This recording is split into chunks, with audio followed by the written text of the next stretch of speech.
So we might as well just start on time because we have two presentations today. It's a double feature today with Professors Kent Roach and Professors Clifford Shearing. So this is the very last seminar of the CCJ Calgary series. I know Mike is very disappointed that it's ended so early. I have the pleasure of introducing them partially because I had classes with both of them when I was an undergraduate at U of T. Actually, classes under Kent, Clifford, and Philip when they were all at University of Toronto. I've got stories to tell. What's that?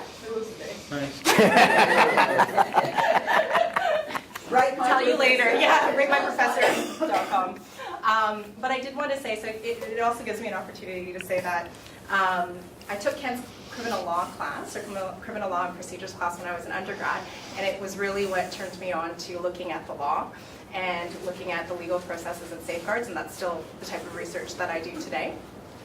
And Clifford's class for theories of crime is really what opened my eyes to looking at the world differently in criminology in general, and it kind of prompted me to want to do an honors and then further studies. So I'm actually very grateful to both of them for sharing their research with everyone and for their enthusiasm in the field and for sharing that with others.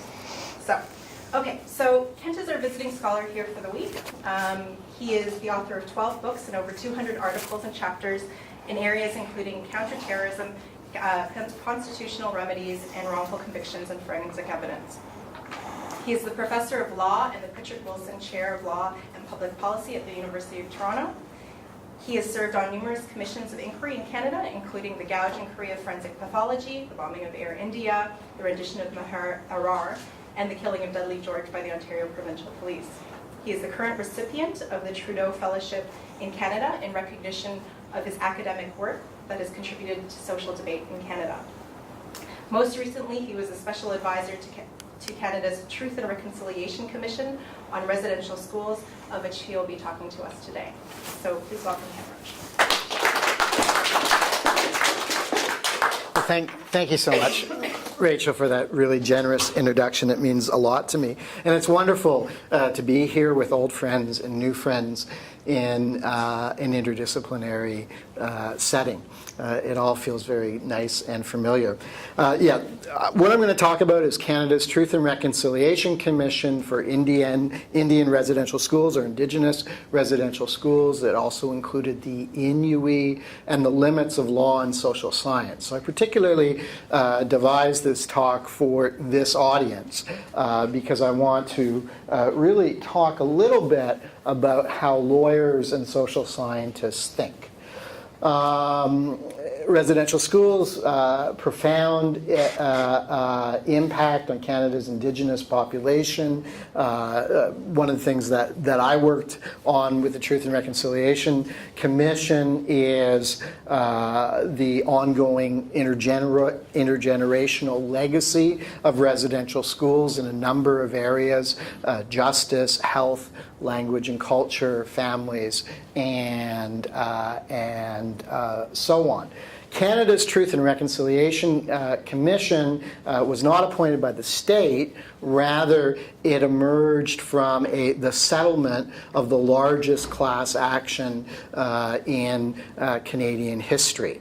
And even though it has been going since 2000, the settlement was 2006, and the Truth and Reconciliation Commission, after an initial false start, which led to commissioners resigning, has been going since 2008. The report is actually not due. There's been a year extension, but the final report is slated to come out in 2015. So while this is still very much an ongoing process, and obviously what I say here today I only say in my academic capacity and not as a representative of the TRC, the fact that so much legal and social science work has already gone in to the Truth and Reconciliation Commission, got me thinking about what is it as both lawyers and perhaps more to the point social scientists, how do we think about these problems? Because one of the things that you'll find, and I hope you don't think it's just a kind of practitioner critique, is a lot of the academic stuff that I've read about the TRC, frankly, and I know I'm in Australia so I can use this language, pisses me off. And so that's kind of what got me into to thinking about this. Before I get into that critique, I just want us to have a little bit of context about Canadian residential schools. I think there are some important parallels to the stolen generations, although I actually don't know as much about stolen generations as I should. But I just want to, if you bear with me for the next 5-7 minutes, give you a little background context before I talk about both the limits of the legal system's response to residential schools and the way social scientists are conceiving of the TRC as one of the responses and redress responses to residential schools. So I think, like stolen generations, the residential schools were conceived as a form of forced assimilation. So 1883, the idea that you had to take children from their parents in order to assimilate them. So the parents were really seen as a lost cause.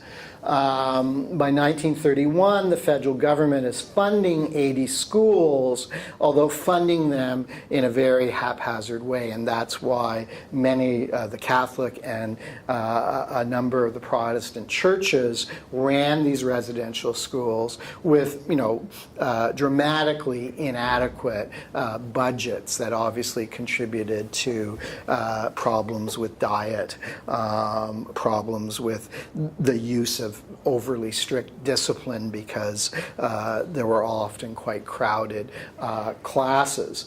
The residential schools, of course, were not, they were of a piece, right? So they were part of a project where in the Indian Act, which, jurisdiction under the Canadian Constitution, they weren't considered, flora and fauna, which is, I gather, what Indigenous people were at one point considered in Australia, but it was a federal jurisdiction, part of an Indian Act vision that outlaws many ceremonies, and the road to assimilation was through enfranchisement. So the idea was that people like the graduates of these residential schools would be enfranchised so they could have the vote, but the quid pro quo is they would have to renounce any kind of connection or identity as an Indigenous person. And so, although only about 10% of Indigenous children attended these residential schools, I think it is kind of symbolic, like enfranchisement, like the banning of the ceremonies of this attempt at assimilation. Duncan Campbell Scott, who's been, I think made out as something of a villain, was actually one of Canada's leading poets, was the deputy minister. And, that's only a very small snippet, but he said, we will continue until there's not a single Indian in Canada. Now that's, genocidal, but was within his world a kind of benevolent form of genocide, if that's not a contradiction in terms. So I mean, what did residential schools do? Well, first of all, it was an attack on Aboriginal families. Even as we moved to the social welfare state, one of the means to encourage or force parents to give up their children to the residential schools was to tie it to the child welfare. The RCMP was also used to enforce attendance, to come and take the children, and when the children sometimes ran away, to bring them back. It was an attack on Aboriginal children. These were, as Kathy's new book, which is just out. Kathy, you want to hold it up? Just arrived today. Thank you, Ken. You're most welcome. But as Kathy argues in her new book, these were total institutions, right, based on Goffman's work. And although some of the children were allowed to go home for summer holidays, one of the stories that we've heard really time and time again is if they did get to go home, they had often lost the language, not only the attachments with their family, but they had lost the basic ability to communicate with their parents. Attack on Aboriginal health. TB was obviously going throughout the Canadian population at the turn of the century, but particularly rampant. John Tutusis very famously came up with this idea that you're left hanging in the middle after you graduate from residential schools, that you're not white, but you're also not quite Indigenous. And having said that, many of these graduates actually went on, like Mr. Tusis, to have quite important positions, both in Canadian society and among and within their own community. I'm just going to give you a sense of what we're dealing with, and I don't think I can say anything. Sometimes a picture is worth 1,000 words. That's in Nova Scotia, yeah. Pictures aren't great, but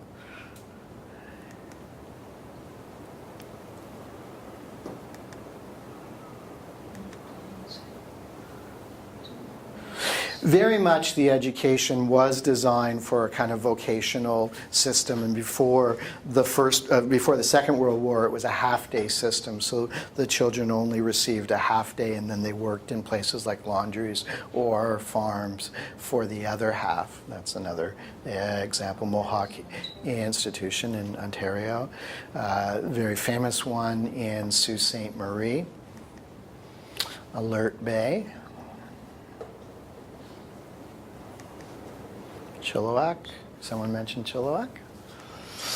Chesterfield Inlet in the north, and this was very much a kind of post-World War II phenomena with residential schools in the north. So the Inuit experience of residential schools is distinct. Duck Lake in Saskatchewan, I think. Okay, so by 1953, where I think many of these photographs came, there's about 10,000 students. There's a kind of transition to child welfare institutions, and as the last residential school wasn't closed until the 1990s, but as they were closed, it also kind of flowed into what is called in Canada the 60s scoop of child welfare apprehensions, which continues to this day. It was in the early 90s that survivor groups started to meet at various locations. Sometimes these were reunions. Sometimes these meetings went on for a long time. There are some interesting reports from various meetings. They usually express some concern about reparation, but also healing efforts and calls for public inquiries. And again, you know, in Canada, rightly or wrongly, and I'm happy to answer questions about it, public inquiries have become a very important symbolic measure of a official recognition of a problem. But a lot of those early documents that I read from the survivors, a lot of them didn't call for criminal investigations. A few did, but there were a lot of criminal investigations. We're starting to see some documents come out of it, hopefully through the TRC process, which is designed not only to report, but to create a permanent research center. We're going to know more about what happened with these criminal investigations. They're very widespread criminal investigations, often conducted by the RCMP. Very, very few prosecutions emerged from it. And I've seen some references, and I'm relatively convinced that most police forces would not prosecute unless there was some form of corroboration, even though that was not the law, the procedural law in Canada at the time. The most famous prosecution case is the Bishop O'Connor case from BC, where Bishop O'Connor ran a consent defense with respect to the former students teenagers, and went all the way to Supreme Court to get access to all of the complainants' health and employment records. The O'Connor case involved people who were students who then went on to work at the schools. And the O'Connor case, although there were convictions, none were sustained on appeal, and finally it was resolved through an Aboriginal process that one of the complainants supported. In terms of the civil litigation, I don't want to go too far in this. I got a new article in the University of Toronto Law Journal on this, if anyone is interested. But although it was successful, and Kathy notes in her book that, you know, probably resulted in the most generous settlement of the 19 cases of institutional abuse that Kathy looks at in both Australia and Canada, much of what the survivors claimed actually was not recognized. So there were claims for loss of family, culture, language claims, also a few claims about genocide. All of those statutes of limitations served as an ultimate bar.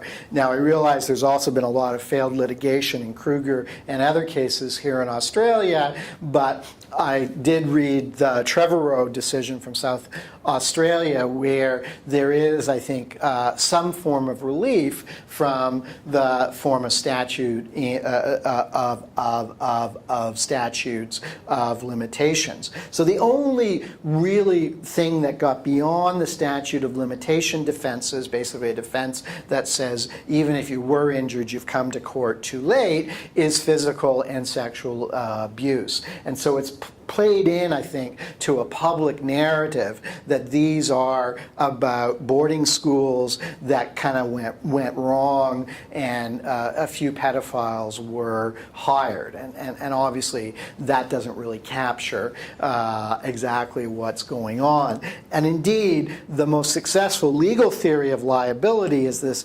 vicarious liability, which is really kind of a form of bad apple liability. So you basically say, this person abused the children, therefore the government and the church are vicariously liable for that person's wrong, even without any assessment of whether the church and the government were wrongful in and of themselves. One of the favorite arguments made by the government and the churches is a crumbling skull causation argument, and that receives some traction even at the highest level, where basically the argument was, you know, you've had a tough life, you haven't earned, you've suffered, but you would have been like that even if you hadn't gone to residential schools. So what I would characterize as kind of a re-victimizing argument. Others have characterized it as an argument to, it's basically said to be Indigenous was already to be injured. Also some punitive characteristics. The Supreme Court said even if the reason why you are losing future earnings are because you are in jail, and there's a causal connection between being in jail and the harms of the sexual abuse, because these cases are just, the court is just considering sexual abuse, we won't give you the damages for the time you spend in prison for kind of public policy reasons. So the litigation process, and as I say, I have another article that really, I think, takes lawyers and the idea of corrective justice to task, perhaps harshly. It's probably the harshest thing that I've written in my 25 years as an academic. So out of this, right, comes, because there's literally thousands of claims, class actions started in every Canadian province, but intensely bruising for the survivors, and there is a will that we have to get out of this, and we have to have a settlement. So the settlement includes a common experience payment for everyone, all living people who attended residential schools, $10,000 with $3,000 for each year, close to $2 billion, $78,000, and then there is an individual assessment process for those who suffered sexual or serious physical abuse, which is supposed to be more victim sensitive, more inquisitorial. There's funding for an Aboriginal Healing Foundation, which does community as well as research, funding for commemoration, and funding for the TRC. So that's the origins of the TRC. So now kind of moving more to the critique part of my paper. It seems to me that the lawyer's definitions of harm here, there's almost a kind of tyranny, right? So we have a statute of limitations, which have a very limited view of history and almost a snapshot sort of approach. We have a very limited view of the harms that can be compensated. Having said that, there was significant compensation here, but again, what I'm most interested in is the disjunction between what the survivors wanted to claim, which was the whole holistic language, culture, family, as well as sexual and physical abuse, and what the law was prepared to see, which was largely just the physical and sexual abuse. So now I'm going to start moving to the social scientists. Basically, I guess what has kind of annoyed me and caused me to think about this and hopefully eventually write it up is that I've seen social scientists of various ilks, first a huge rush to write about the TRC even as the process is ongoing, and I know we all have pressures to publish, but there does seem to me to be a kind of issue about going after something that's still going on. Although, from the TRC's perspective, I mean, you usually read things that are critical about what you're doing, and sometimes that's helpful, and you can adjust course. But the most important thing about the social science critique that I've seen is I guess two things. One is many social scientists, frankly, don't look at the legal context. Right? So, Corntassel and Holder wrote an article in 2008 where they lumped the TRC with other state-created institutions like the Guatemalan Truth and Reconciliation Commission. Rightly or wrongly, the TRC is not created by the state. It is a creature of a settlement that the survivors and the government and the churches signed on to. Schedule N of that settlement agreement, which was approved by courts in Canada, because class action settlements have to be approved, requires national, community, and individual statements. It prohibits formal hearings or the use of subpoena, and it provides that hearings can be in private at the discretion of the commission, or in the case of community hearings, at the request of the community. As you're going to see, many social scientists want to push the TRC into a South African mold, into an RJ mold, and so on. But if you read the settlement agreement, rightly or wrongly, it provides that when it comes to community events, they will only involve the government and the churches if the community requests. Right? So, you can criticize this as not living up to RJ standards, but it wasn't intended to live up to RJ standards. That's not what the settlement wanted. The TRC is advised by a survivor committee. It's not advised by a perpetrator committee, right? So it is, I think, in some sense, survivor-centered, and it's instructed to recognize the unique experience of First Nations, Inuit, and Métis survivors. The emphasis is on collecting as many statements as possible, but they're voluntary, right? And it stresses the importance of voluntariness, and that the national events, because there's 7 national events that have now all been held, and the typical social science research of this is you use your grant money and you go to 1, maybe 2 national events, and then you write your critique of the TRC, right? That's the norm.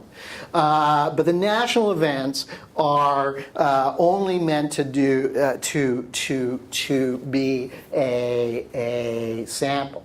Now, so one critique I have, or one reaction is, I think a lot of critics critique this not so much from RJ, but from a transitional justice perspective. So Courtney Young, colleague of mine at the University of Toronto Political Science Department, has argued that the TRC is constrained by Canada not being a post-conflict society subject to transitional justice. So there's been a lot of critique about TRC as not robust enough and kind of appropriating the language of transitional justice into a society that, whatever it is, I agree with Professor Young that it's not in transition.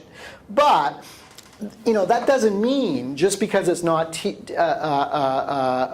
transitional justice, that it can't have value. So the TRC relates to and builds on the work of RCAP and can explore the ongoing legacy of the schools. That's part of the mandate. And so when Professor Young says that the TRC is designed to draw a line between the illegitimate past and the legitimate present, there's nothing in the mandate, and I don't think there's anything in the work of the TRC so far that suggests that the present is going to be legitimate. I mean, certainly my own work has not been motivated by a sense of legitimating a present sense where there is stark Aboriginal overrepresentation in prison and even starker Aboriginal overrepresentation in child welfare.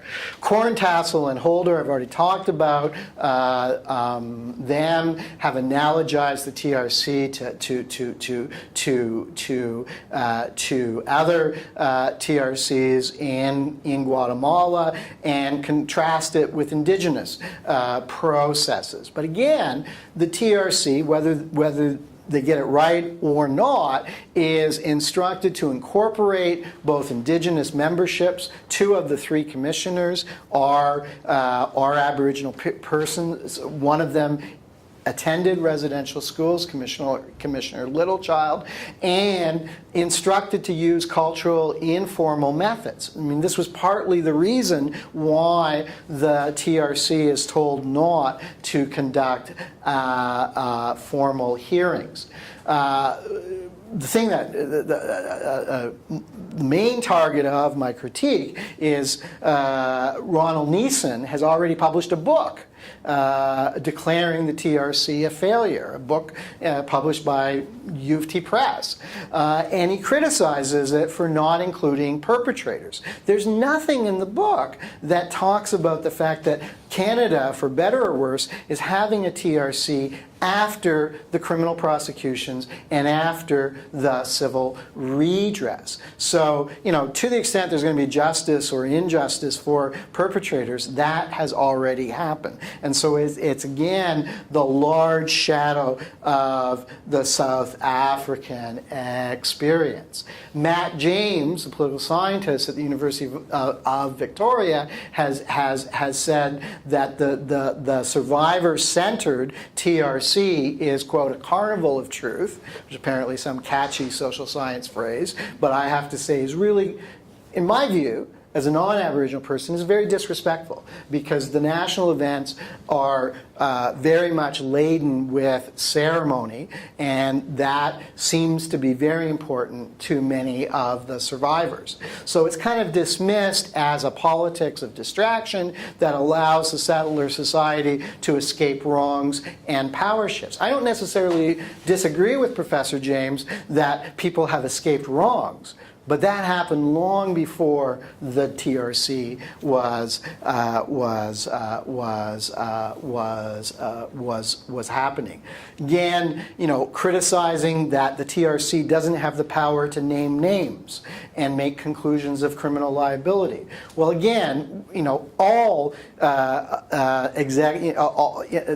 that's just a restriction that is imposed by Canadian constitutional law. It may not be right, but a sense that the soft power of the Commission and its focus on recovery is kind of too soft, but without any kind of recognition that we've already tried civil litigation and criminal litigation, which is the harder, more coercive state-based options, and it didn't work out so well, right? So again, it's this tendency, this ahistorical tendency that I see in some social scientists to simply, you get your data set. My data set is 2 national events. I don't like what I see, and therefore I can write an article that's going to be published in a peer-reviewed journal saying why that's wrong. Now, Kathy's approach, and I've read her book and I really, really enjoy it, is very distinct from this. Kathy, Professor Daly, recognizes that there is a difference here, right? So she looks at 19 cases of institutional abuse, and I think quite correctly differentiates stolen generations, Australian stolen generation, Canadian residential schools as core plus policy wrong, right? But again, I still worry a little bit about the core language and the influence of sexual abuse. Yes, the sexual abuse did happen in the residential schools.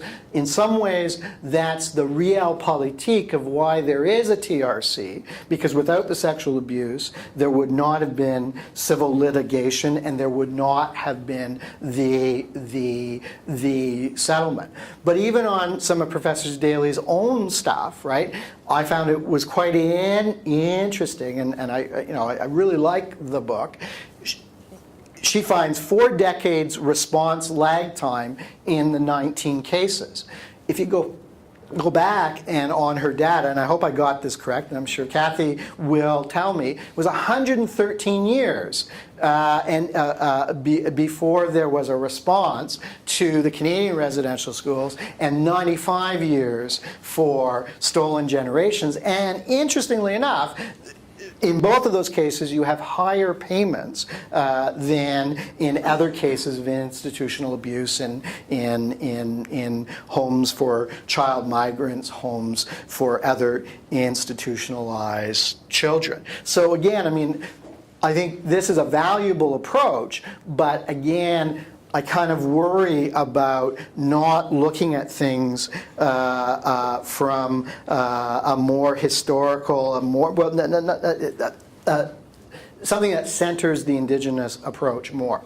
Finally, one of my former students and a lawyer have also, said, well, look, it's not really a TRC, it's more like a public inquiry.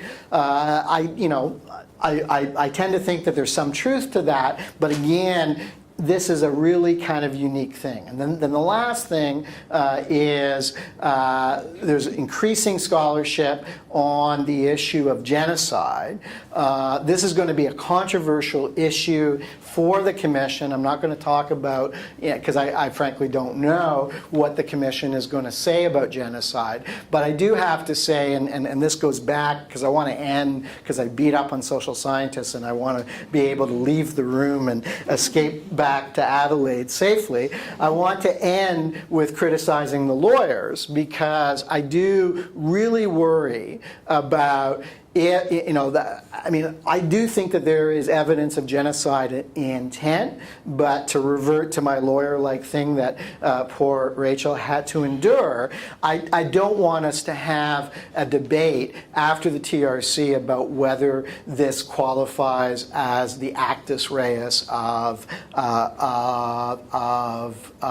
genocide. If survivors want to call it genocide, some do, many don't.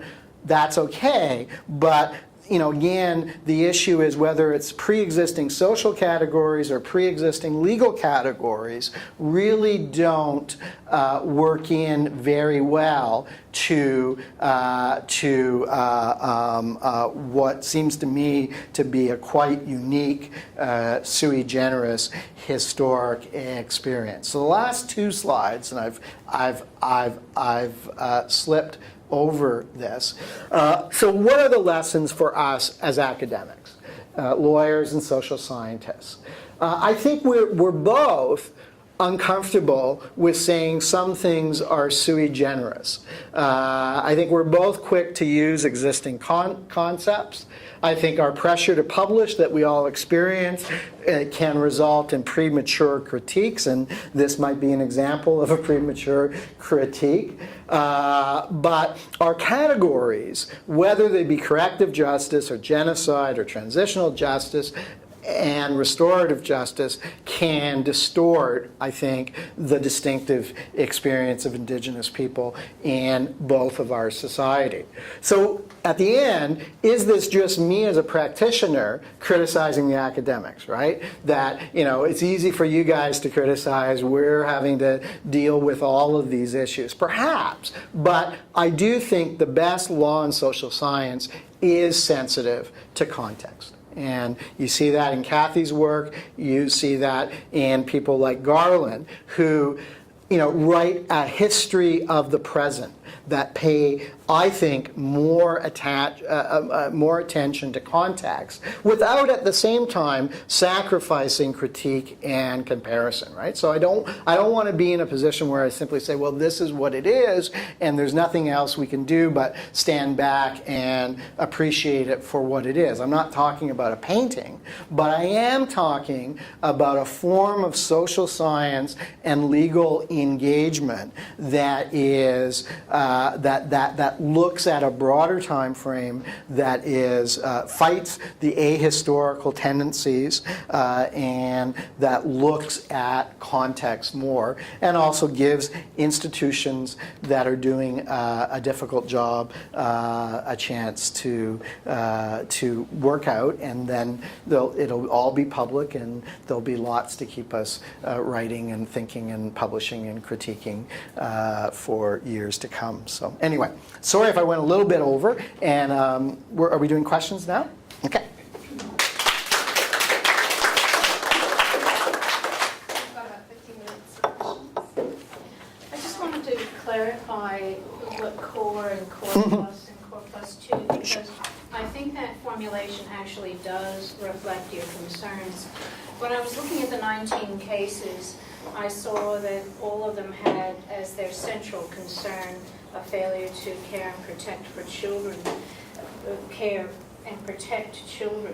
But the core plus one cases also had policies affirmatively discriminating against children as compared to just the consequences of being in an institution.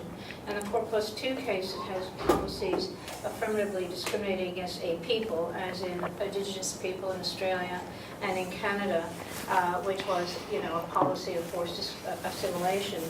So the difficulty is to try to understand all the variation across those 19 cases and all the historical kind of variation that you want to take on board. So the kind of systematic look across 19 cases can't do justice to that deep history that you're talking about. But ultimately, what I suggest is what I call these policy cases, the core plus one and two cases, actually have arguments for other types and reasons for redress, which are not about physical and sexual abuse. And so that's where Kent and I are really very in agreement about this kind of focus on that. The other is the transitional justice box, which I also, and the restorative justice box, which I don't spend a lot of time on, but agree entirely with that set of concerns. So the worry I think that we have is that there is this kind of theory of transitional justice out there, or set of arguments about, there's really not a theory of, that everyone's gravitating to in order to kind of look sweet and happy and smart, Yep. And they're fitting the square reality into the whatever it is. You're fitting the wrong kind of idea into the reality, and that's going on quite a bit in the field right now. Not just in Indian residential schools, but in other cases like the Irish residential schools. It's going on in Sweden. So you can see this kind of rush to theorization without really kind of having a look at really what's going on the ground. Yeah. And so on that level, we also share that concern that the conceptual edifice runs ahead of the empirical kind of, complexity. Yeah, no, and thanks for that, Kathy. And I do think it is very important to note that Kathy's core is not simply sexual abuse. It is the whole treatment of children in these total institutions. What I worry about a little bit about how it's going to be received is that core may be, at least through the lens of residential schools, seen as sexual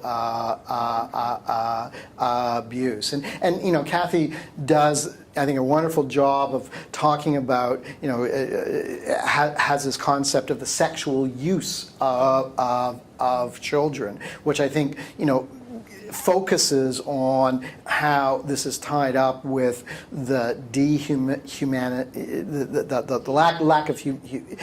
lack of respect for the humanity of the children and sexualized discipline and all that. But I do worry, at least from the Canadian residential schools perspective, that it is going to be seen simply as sexual abuse. And I think that, the TRC has had difficulty, it's no secret, engaging the non-Aboriginal public in Canada. And I think that partly that's people don't, very few non-Indigenous people want to participate because it is so associated with sexual abuse, because they know that there's been litigation, there has been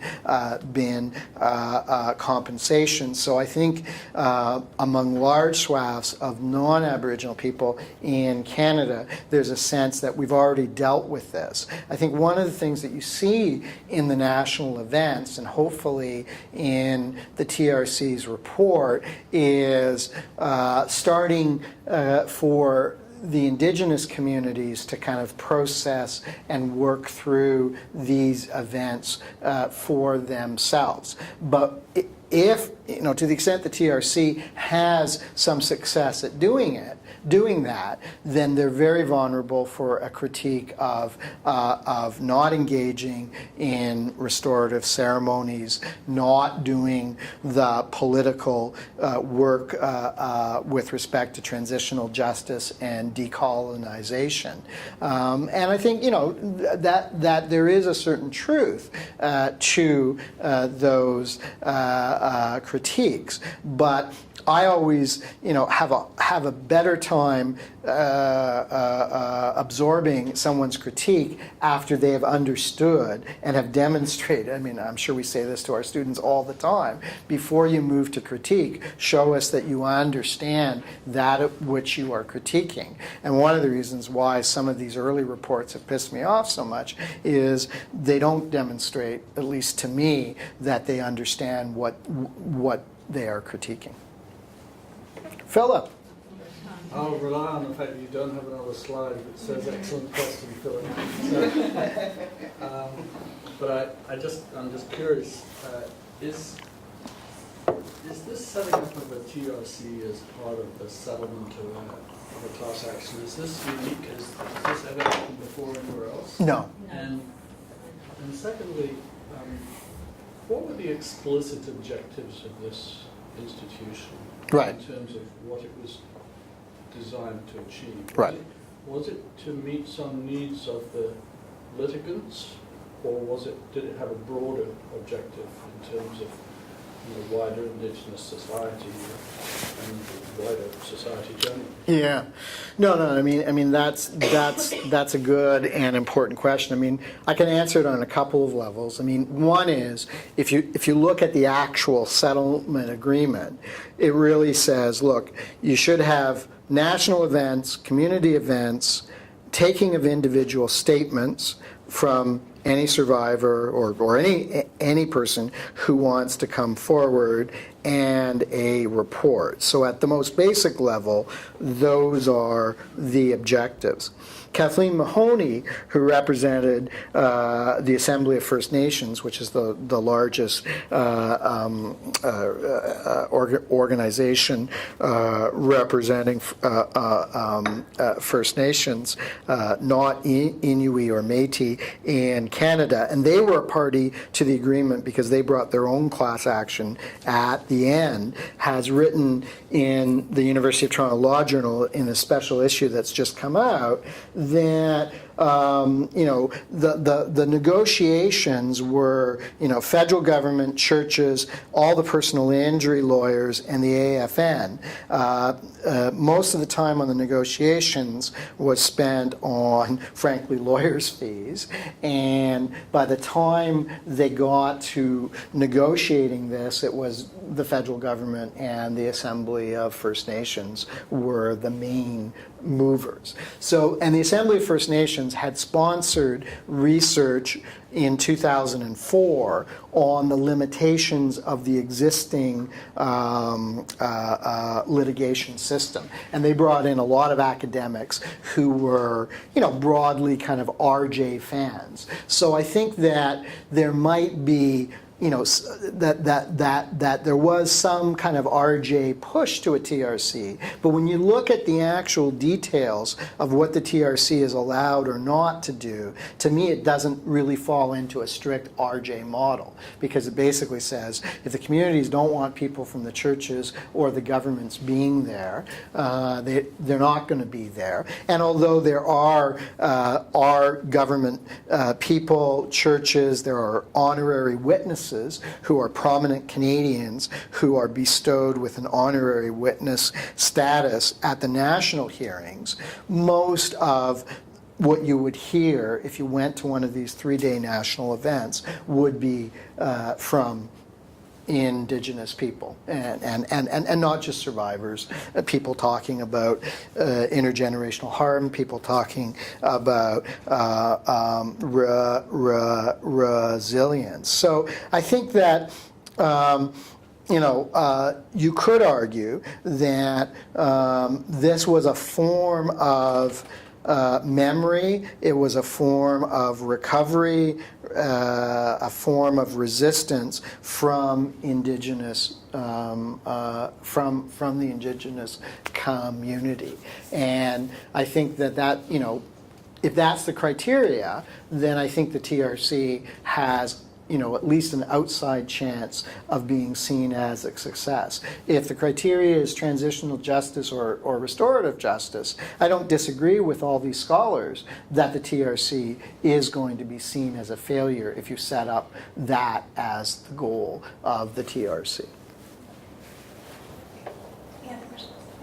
Thank you very much, Ken. That was really interesting. And the thing that struck me about your presentation, I can't agree with you more about the ahistorical tendency, and I discovered that when looking at the claims that public prosecution makes about its status as an institution in common law settings.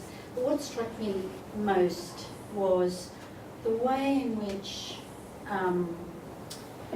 this commission could be characterised as a set of processes embodying a set of values, a set of criteria, that could be a kind of victim-centred process, for want of a better word. I was trying to think, was it victim-centred justice or victim, but I think without giving it that label. And so to that, and this is both a law critique and a social science critique, that neither of those disciplines has properly engaged with what it is being a victimised population, a victimised person, of all manner of different offences.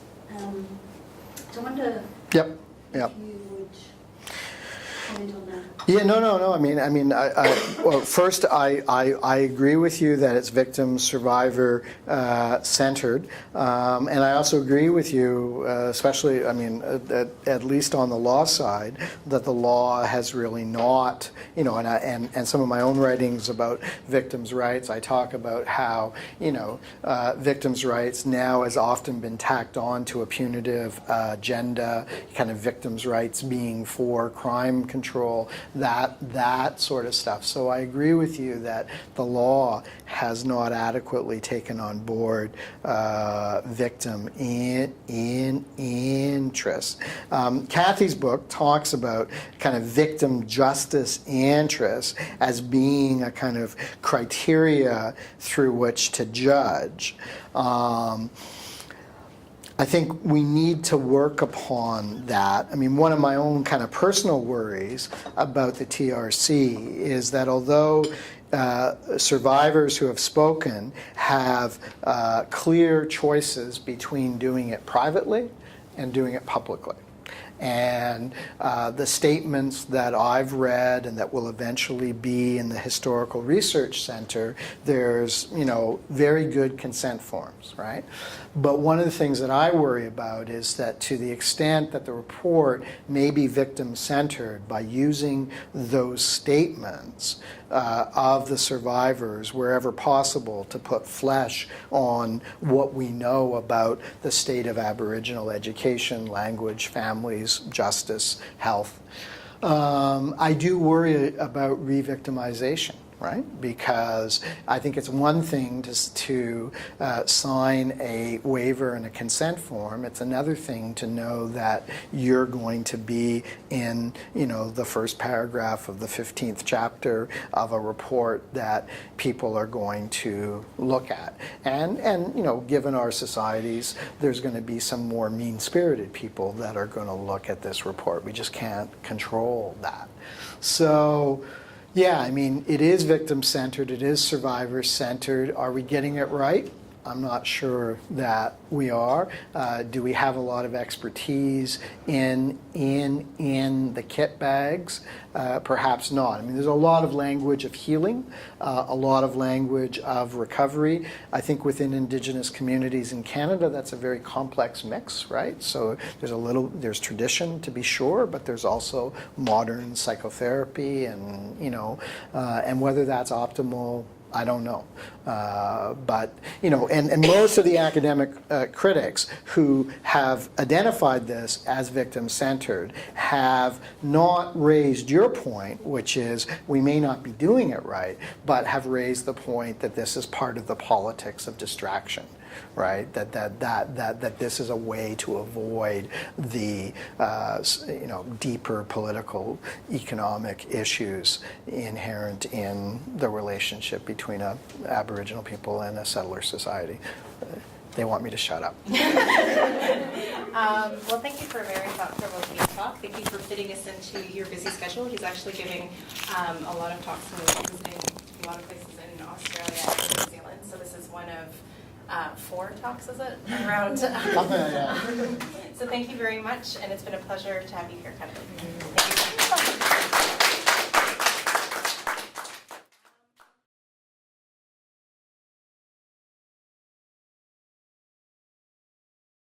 Thank you.